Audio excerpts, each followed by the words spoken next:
Examples of where this has worked. One of the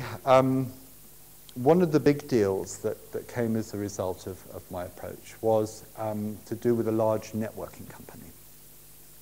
And as I explained before, there are these various tools that you subscribe to where they give you information about taking on new jobs, opening a new office somewhere, something to do with expansion or growth or injection of funds from venture capitalists. Yeah.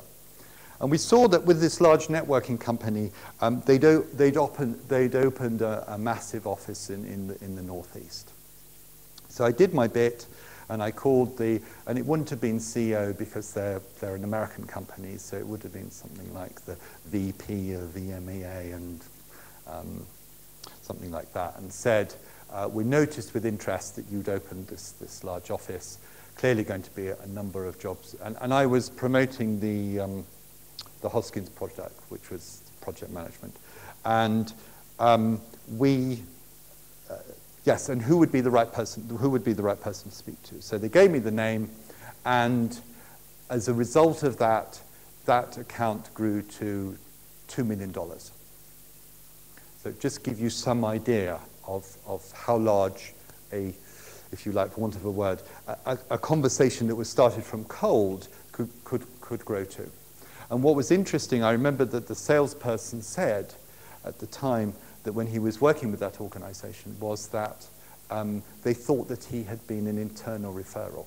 That's how good it was, that there was no sense that he was kind of an outsider.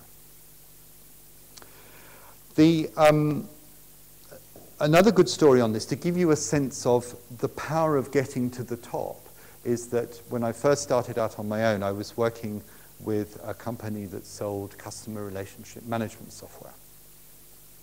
And they were working with a partner to try and get into this large retail group.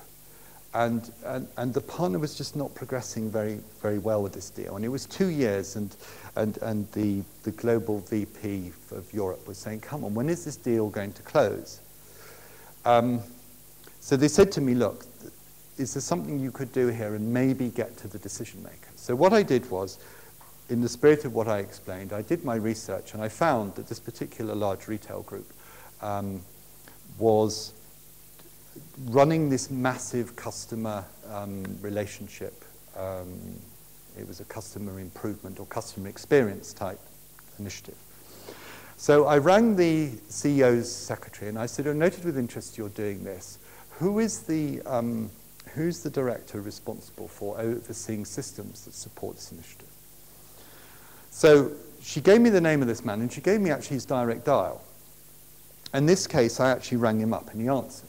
So I said, look, I'm calling from XYZ company, and understand that you're doing this large initiative, and we have this system that supports it.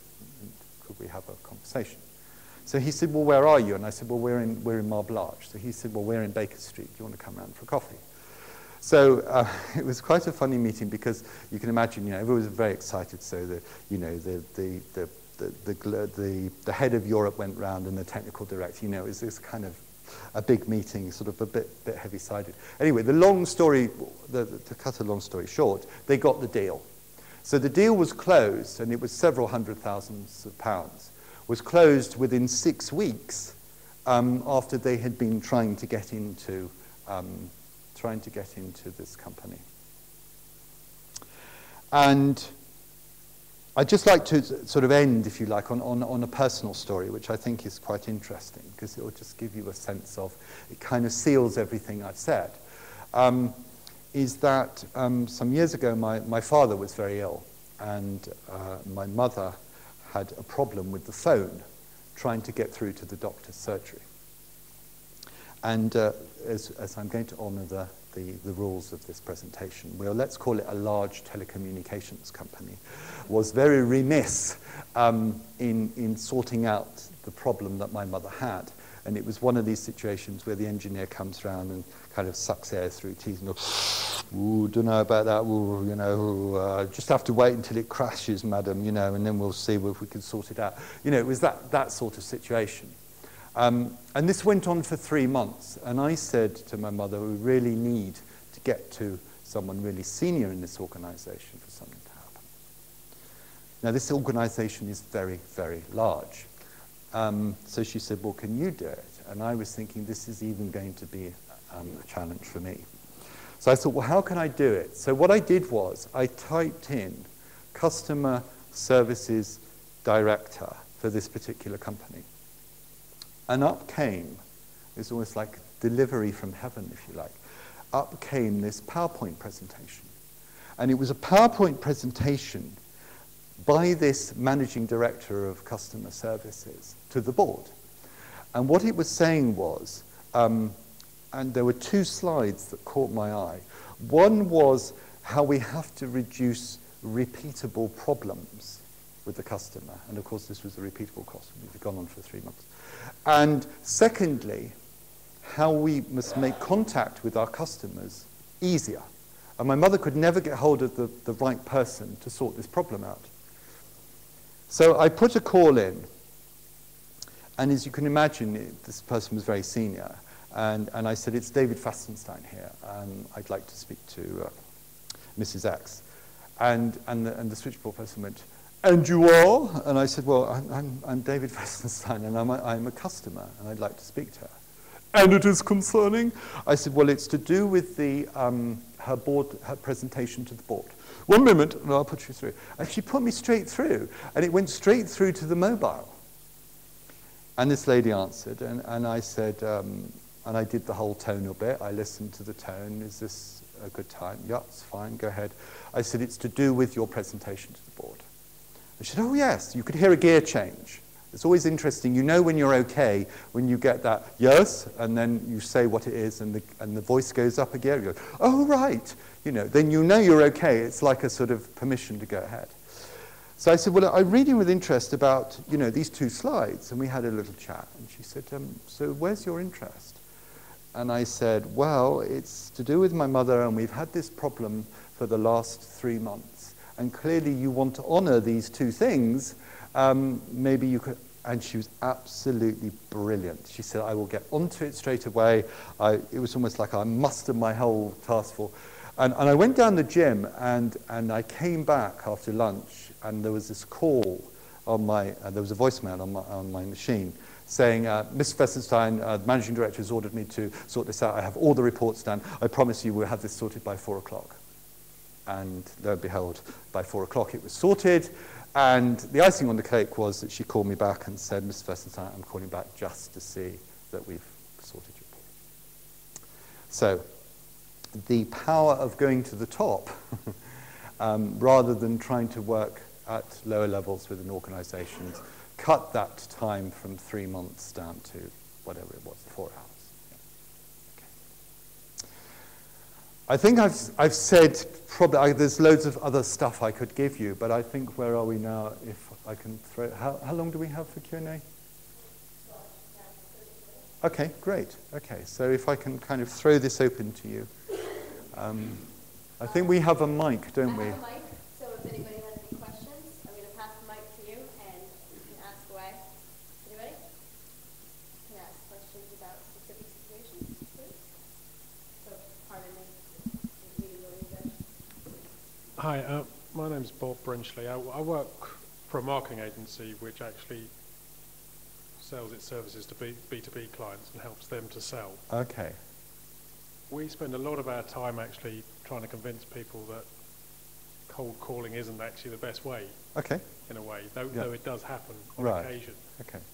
In a perfect world, would you move away from cold calling and have some other activity going ahead to your prospects? Oh, absolutely. Beforehand? Yes. No. I'm not saying this is. Yeah. I mean, I'm complete pedestrian on this, but my understanding is that social media is hugely powerful or can be hugely powerful. My experience is not that brilliant, so I wouldn't be really a sort of. But I certainly wouldn't say that it would be the only way. My counsel would be. Is if you see, this is the thing, if you see the opportunity, if you can see, I mean, I have a client, and he said to me, once you gave me my stuff, David, he said, I absolutely love it, because once I can see a connection between what we have and what the customer is trying to do, so within their business climate, then I'm so excited. I actually want to get on the phone, and I feel they would be mad not to listen to me. So if you have that feeling, you can see some connection, some really strong connection between what you have and a potential client, then I would encourage you to really go for the top. Because once, as you can hear from what I'm saying, is you can get to these people and build a relationship, then you can turn around, you can turn around the deals quite fast, or relatively fast. Also, like Mrs. question, I have one little. Yes. The voicemail thing was a very interesting thing. In your experience, Yes. when you're going to them, there's always two schools of thought about, do you not leave a message and keep going until you get through? Right. Or is it better to leave a message? Absolutely. Yes. You're saying it's better to leave a message. And the reason for that is, I had this, and this wasn't with, I'm an exec coach at Warwick Business School, and I was doing a leadership program last week. And one of the co-facilitators was trying to get hold of me. And we played telephone tag probably for about 2.5 weeks. And one of the voicemails she left is, she said, I feel I know you already, although we haven't spoken. So what you do is, by presenting your voice, is that you present yourself. And that once you finally do get through to the person, then they say, oh, yes, it's you. I know you've been trying to leave a lot of messages. So sorry you've missed me. So you've almost building up, if you like, virtual rapport. Does that make sense? Yeah. Yeah, it's on there, controlling some of that. Anybody else? Yeah. Sorry, I'm going to run over. Don't worry, I see it. Thank you. Most of the positioning seems to have come from a business development perspective. Yeah. What do you see as the core differences necessarily from a call centre who are measured very differently on the KPIs and volume? Yeah. What do I see the difference? Yeah, where do you see the core principal differences between Yeah, the no, two that's approaches? that's a fantastic question. Thank you. And I've only done one project in a call center, and it was fascinating, because the whole thing around call centers is that it's principally spray and pray. It's huge numbers, isn't it? And it's dial those numbers. And what I was doing, the work I was doing, was saying, you've got to pitch this stuff, whatever it is. It's an insurance product, or it's whatever, it's a health insurance, whatever it is. But build rapport with the person. One of the things I noticed, and I'll raise this again, I said to the call center manager, I said, and I'll answer your question, is about, do you train them on voice tone? Do you get them to listen to? Oh, no, we don't do that. No, they just have to go. They have to launch straight in. It was kind of, well, you've got a huge opportunity to build rapport with someone through the. So the KPIs is what's the difference between this? Is these poor people have to make zillions of calls, and I'll give you an example. One of them is. One of the projects we were working on, they had, it's a bit like clinical trials, they had a failure rate of 98%. So they had to make all those calls before they'd get a yes. So what we had to do was kind of reframe this rejection and say, let's celebrate the no's, because then one no is closer to a yes. It was that bad. So yes, it's a huge difference. And if you're doing business development, if you're doing your research, so I don't know what your metrics are, but classical, just kind of calling is what, 5%, something like that? And I find that I can do a 1 in 4, 1 in 5, 1 in 6, something like that. And by that I mean an engagement. I don't mean a sale or something, but I can start a conversation. And in that way, you're getting some form of positive feedback. It's not that soulless kind of hammering. Have I answered your question? Yeah, okay.